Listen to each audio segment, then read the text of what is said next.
Second chapter पर आ जाते हैं, wild forest and wild life resources. इसके अंदर जो सबसे पहला पॉइंट आता है चैप्टर के अंदर, वो आता है नेचुरल वेजिटेशन। नेचुरल वेजिटेशन क्या होती है? नेचुरल वेजिटेशन का मतलब होता है ऐसी प्लांट कम्युनिटी जो कि खुद ग्रो हुई है और किसी भी मैनमेड रिसोर्सेज की उसे रिक्वायरमेंट नहीं है, उस कम्युनिटी को हम क्या बोलते हैं? नेचुरल वेजिटेशन या फिर वर्जिन वेजिटेशन भी बोला जाता है। एग्जाम्पल के लिए, जैसे कि जितने भी जंगल होते हैं, वुडलैंड्स होते हैं, ग्रासलैंड्स होते हैं, ये सब नेचुरल वेजिटेशन की कैटेगरी में फॉल करते हैं। उसके बाद आता है वाइल्ड लाइफ। वाइल्ड लाइफ का मतलब होता है जो भी वाइल्ड एनिमल्स रह रहे हैं एक एनवायरनमेंट के अंदर, नेचुरल एनवायरनमेंट के अंदर, हम उसे वाइल्ड लाइफ बोलते हैं। फ्लोरा का मतलब होता है प्लांट, एक पर्टिकुलर रीजन या फिर एरिया में जो प्लांट्स वगैरह पाए जाते हैं वो सब फ्लोरा की कैटेगरी में आते हैं। फोना, यानी कि जो भी स्पीशीज़ होती हैं एनिमल्स की, हम उसे क्या बोलते हैं? फोना बोलते हैं। फिर आता है नेक्स्ट पार्ट, इकोसिस्टम। इकोसिस्टम का मतलब होता है जो भी प्लांट्स और एनिमल्स एक साथ रह रहे होते हैं और एक दूसरे के ऊपर अपनी फिजिकल एनवायरनमेंट के अंदर रह रहे होते हैं और एक दूसरे के ऊपर इंडिपेंडेंट होते हैं, यानी कि एक दूसरे के ऊपर डिपेंडेंट होते हैं, इंटरडिपेंडेंट होते हैं या फिर एक दूसरे के ऊपर डिपेंडेंट होते हैं, उसे हम एक इकोसिस्टम बनते हुए देखते हैं। क्योंकि जब प्लांट्स और एनिमल्स साथ में रहते हैं तो कुछ ना कुछ चीज़ों के लिए वो एक दूसरे के ऊपर डिपेंड होते हैं। उसी पूरी एनवायरनमेंट को हम क्या बोल देते हैं? एक इकोसिस्टम बोल देते हैं। फिर आते हैं जूलॉजिकल पार्क्स।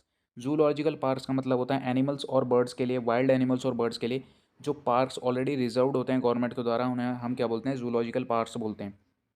फिर आती है वाइल्ड लाइफ सेंचुरीज़। तो वाइल्ड लाइफ सेंचुरीज़ एक ऐसा रिस्ट्रिक्टेड एरिया होता है जहाँ पर प्लांट्स और वो सॉरी वाइल्ड एनिमल्स और बर्ड्स को रखा जाता है, जहाँ पर उनकी हंटिंग क्या होती है? प्रोहिबिटेड होती है या फिर बैन होती है, उनको वहाँ पर कोई भी जाकर उनका शिकार नहीं कर सकता।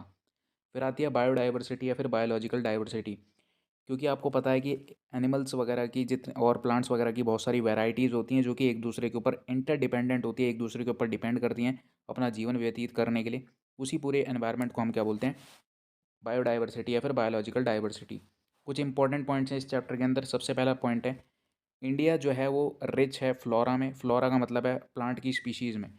It has about 47,000 plant species. हमारे इंडिया में 47,000 जो है वो प्लांट स्पीशीज़ हैं एंड 15,000 फ्लावरिंग स्पीशीज़, ठीक है, और 15,000 फ्लावरिंग स्पीशीज़ हैं। उसके बाद नेक्स्ट पॉइंट आता है, India is also rich in fauna, यानी कि हमारे पास एनिमल्स की भी कैटेगरी बहुत सारी हैं। It has more than 81,000 of animal species, यानी कि 81,000 एनिमल स्पीशीज़ हमारे देश के अंदर मौजूद हैं। और 1,200 स्पीशीज़ हमारे पास किसकी है? बर्ड्स की हैं, जो पक्षी होते हैं। They are 2,500 species of fish, यानी कि 2,500 स्पीशीज़ फिश की हैं, मछलियों की हैं। और 2,500 स्पीशीज़ हमारे पास इंसेक्ट्स की है, कीड़े मकोड़ों की है। ठीक है, आगे चलते हैं। ये आपको सारे पॉइंट्स याद रखने हैं। अब हमारे देश के अंदर या फिर किसी भी कंट्री के अंदर 5 तरह के फॉरेस्ट होते हैं। पहला होता है ट्रॉपिकल एवरग्रीन, दूसरा होता है ट्रॉपिकल डेसिडियस, तीसरा होता है थॉर्नी, चौथा होता है मॉन्टेन और पांचवा होता है मैंग्रोव। और जो इंसान होते हैं वो पेड़ों को काटते हैं और एनिमल्स को मार देते हैं, जिससे क्या होता है? इकोलॉजिकल इम्बैलेंस क्रिएट होता है। अब इस इकोलॉजिकल इम्बैलेंस से बचने के लिए इंडिया ने 1973 में एक प्रोजेक्ट लॉन्च किया था जिसका नाम था project tiger. One of the well published wild life campaigns in the world was launched in India 1973, जिसमें इसका मेन एम था कि टाइगर को पोचिंग से बचाना। The Indian wild life protection act was implemented in 1972। 1972 में Indian wild life protection act को implement करा गया। और 1980, 1986, 1991 कुछ अलग प्रोविजंस उसके अंदर ऐड करे गए। कम्युनिटी ने एक बहुत अच्छा रोल प्ले करा है और वाइल्ड लाइफ और फॉरेस्ट को कंजर्व करने के लिए, उसे बचाने के लिए।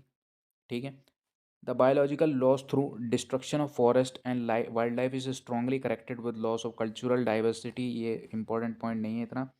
The greatest damage inflicted on India's forest was during the colonial period. अच्छा हाँ, कॉलोनियल पीरियड के दौरान सबसे ज़्यादा डैमेज हुआ था इंडिया की वाइल्ड लाइफ और फॉरेस्ट को, जब ब्रिटिश शासक आए थे।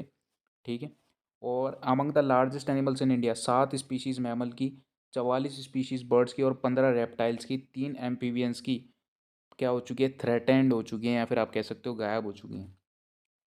1,500 plant species endangered species consider करी गई हैं, यानी कि जो विलुप्त हो चुकी हैं। इज़ नियरली एक्सटेंट, यानी कि एक कि वो बिल्कुल ख़त्म हो चुकी हैं। कितनी स्पीशीज़? 1,500 plant species. ठीक है, ये सारे पॉइंट्स आपको जो आपकी नंबरिंग दे रखी है जो डाटा दे रखा है वो ज़रूर याद रखना है, कभी भी एग्जामिनेशन में पूछा जा सकता है। टैक्सोल एक केमिकल कंपाउंड है जो कि हिमालय से एक्सट्रैक्ट किया जाता है और as a anti cancer drug पूरी दुनिया में उसका इस्तेमाल करा जाता है। ठीक है। अब यहाँ पर एक बर्ड का नाम लिख रखा है, द निकोबार मेगापोड। एक क्या है, एंडेंजर्ड बर्ड स्पीशीज़ है, विलुप्त होने वाली है ये भी। ठीक है। यूएन की रिपोर्ट के हिसाब से, यूएन यानी कि यूनाइटेड नेशन की रिपोर्ट के हिसाब से हमारे देश में 28 ओनली, वाइल इन 8953 कनाडा में, 4461 रशिया में और 716 यूएसए में और 102 चाइना के अंदर। ठीक है। Head trees in our country, यानी कि हमारे पास क्या है, हेड ट्रीज हैं। यानी कि हमारे एज पर यूएन रिपोर्ट, हर per head trees in our country are 28। अच्छा, पर हेड ट्रीज हमारे देश के अंदर सिर्फ 28 हैं, जबकि कनाडा के अंदर 8953 हैं, 4461 रशिया में है, 716 यूएसए में है और 102 चाइना में है। ठीक है। और हमारा एनवायरनमेंट, क्योंकि आपको पता है जितनी ज़्यादा डिफॉरेस्टेशन होगी उतनी ज़्यादा ग्लोबल वार्मिंग बढ़ेगी। हर 5 साल में हमारा एनवायरनमेंट जो है वो 1 डिग्री डिग्री सेल्सियस से क्या हो जाता है, हॉट हो जाता है या फिर गर्म हो जाता है। नेक्स्ट पॉइंट पर आ जाते हैं। कुछ स्पीशीज़ दे रखी है, categories of plants and animals based on international union of for conservation of nature and natural resources. यहाँ पर कुछ एनिमल्स और प्लांट्स की स्पीशीज़ को क्लासीफाई करा गया है। पहली होती है आपकी normal species, species whose population levels are considered to be normal for the survival, जैसे कि कैटल हो गया, रोडेंट्स हो गई, ये क्या है, नॉर्मल स्पीशीज़ हैं जिनकी पॉपुलेशन नॉर्मल है और हमारे एनवायरनमेंट में एग्जिस्ट करती है। उसके बाद आती है एंडेंजर्ड स्पीशीज़। एंडेंजर्ड स्पीशीज़ का मतलब है जो विलुप्त होने वाली है, जो डेंजर में है। The survival of such species is difficult of the negative factions continue to operate. ठीक है। इन स्पीशीज़ का जो सर्वाइवल है वो मुश्किल है।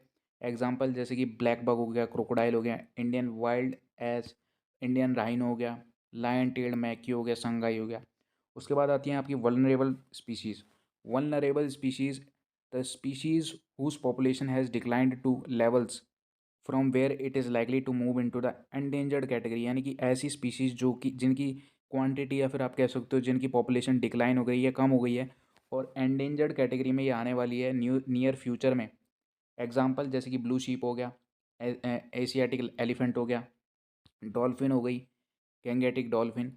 अब रेयर स्पीशीज़ ऐसी स्पीशीज़ होती हैं जिनकी बहुत ही कम संख्या बची हुई है, जो कि मूव कर सकती है किसी भी टाइम एंडेंजर्ड या फिर वल्नरेबल कैटेगरी में, अगर नेगेटिव फैक्टर्स या फिर उनकी पोचिंग होती रही। एग्जांपल क्या है, हिमालयन ब्राउन बियर हो गया, वाइल्ड एशियाटिक बफेलो हो गया, डेजर्ट फॉक्स हो गया, हॉर्नबिल हो गई।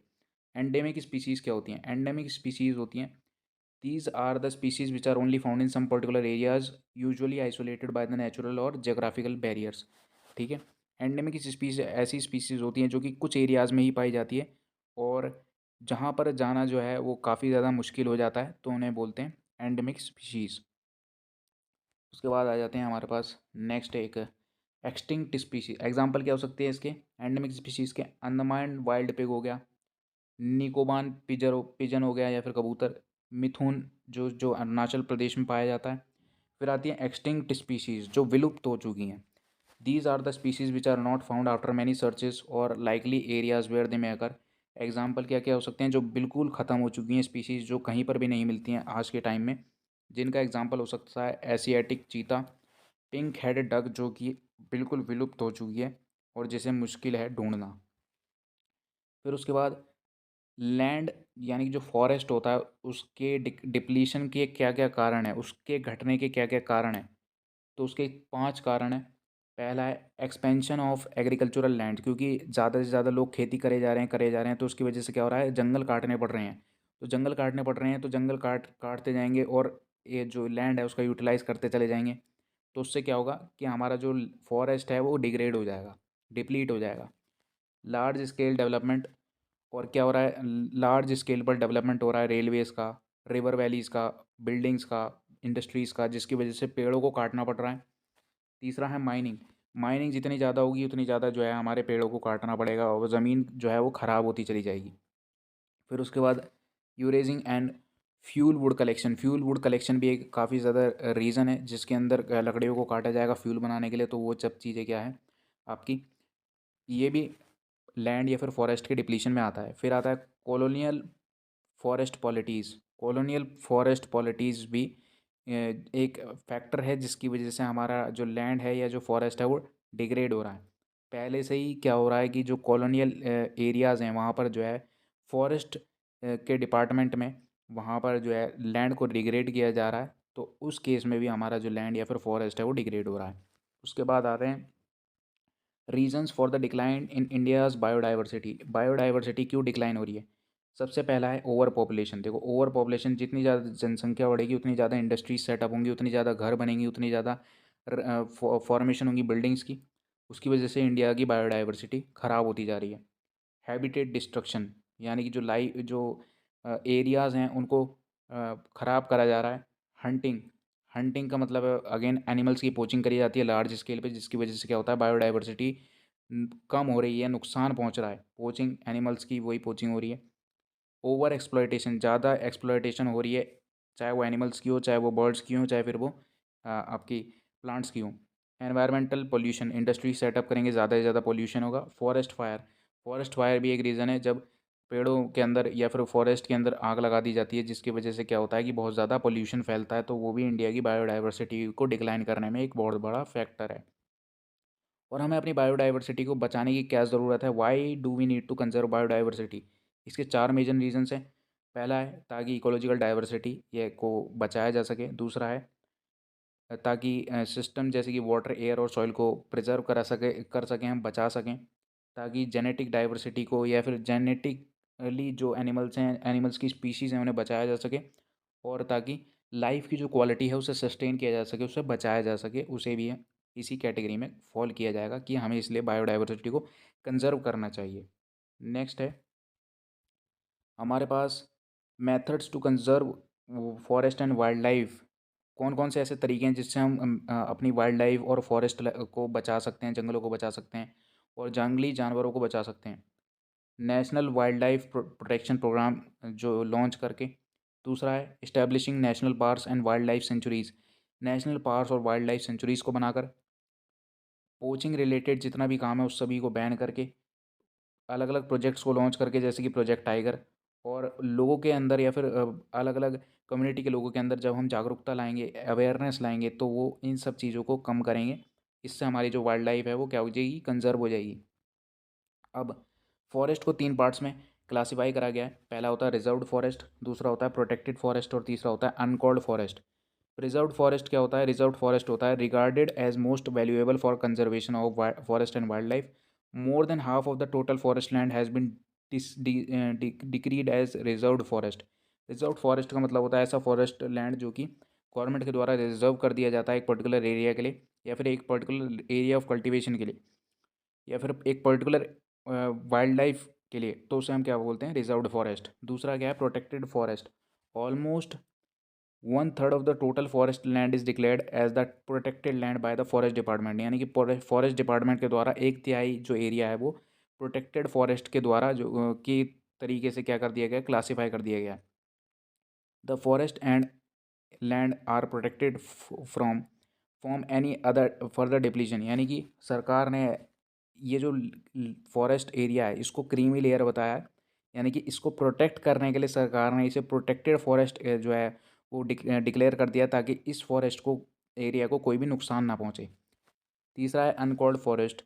These are the forest and waste lands belonging to both government and private individual and communities. Unclassed forest दोनों ही इंस्टीट्यूशंस के हैं, चाहे वो प्राइवेट इंस्टीट्यूशंस हो, चाहे फिर वो गवर्नमेंट के हो, या फिर वो प्राइवेट के हो। दोनों ही चीज़ जिस चीज़ में कैटेगरी में फॉल करेगी उसे हम क्या बोलेंगे? Uncalled forest. चाहे वो प्राइवेट के भी हो सकते हैं, प्राइवेट लोगों के भी हो सकते हैं एरियाज़, या फिर वो गवर्नमेंट के भी हो सकते हैं। फिर आता है कम्युनिटी एंड कंजर्वेशन। अब यहाँ पर आपके कुछ इंपॉर्टेंट पॉइंट्स आते हैं। Nature worship is an age old belief in our country for many of us people and banyan trees are considered scared sacred sacred in Sri Lanka tiger reserve, Rajasthan villages have fought against mining by citing the wildlife protection act। तो सारी का tiger reserve Rajasthan में बहुत सारे गांव वालों ने और बहुत सारे गाँव ने जो है फाइट करी है किसके लिए, वाइल्ड लाइफ प्रोटेक्शन एक्ट के लिए। उसके बाद दूसरा आया था फेमस चिपको मूवमेंट। अच्छा, ये वाला मूवमेंट आपको याद रखना है, ये इंपॉर्टेंट है। The famous Chipko movement in Himalayas has not successfully resisted deforestation in several areas, but also has shown the community afforestation with indigenous species। यानी कि एक चिपको मूवमेंट हुआ था जिसमें हिमालयाज के अंदर एक जो पेड़ है वहाँ के जो गांव वाले थे उनकी औरतें जो थी उन्होंने इस पेड़ को के चारों ओर से इसको पकड़ लिया था। और यहाँ पर क्या थे, यहाँ पर फॉरेस्ट डिपार्टमेंट के लोग थे जो कि इसे काटने आ रहे थे। तो ये क्या थी, एक चिपको मूवमेंट थी जिसने एक कंट्रीब्यूट करा था फैक्टर को वाइल्ड लाइफ रिजर्वेशन के लिए, या फिर आप कह सकते हो कंजर्वेशन के लिए। Farmers and citizens group like the Beej Bachao Andolan in Tehri and Navdanya have shown adequate production with diversified crop without synthetic chemicals. और फार्मर्स ने, और जैसे कि बीज बचाओ आंदोलन जो कि तहरी में हुआ था, उन्होंने एक तरीका अपनाया था ताकि जो सिंथेटिक केमिकल्स हैं उनका इस्तेमाल ना किया जा सके और जो ऑर्गेनिक केमिकल्स हैं, ऑर्गेनिक चीज़ें हैं, उन्हीं से जो है खेती करी जा सके। ठीक है, तो ये हमारा चैप्टर जो है यहाँ पर ख़त्म हो जाता है, यहाँ पर इसकी थ्योरी ख़त्म हो जाती है।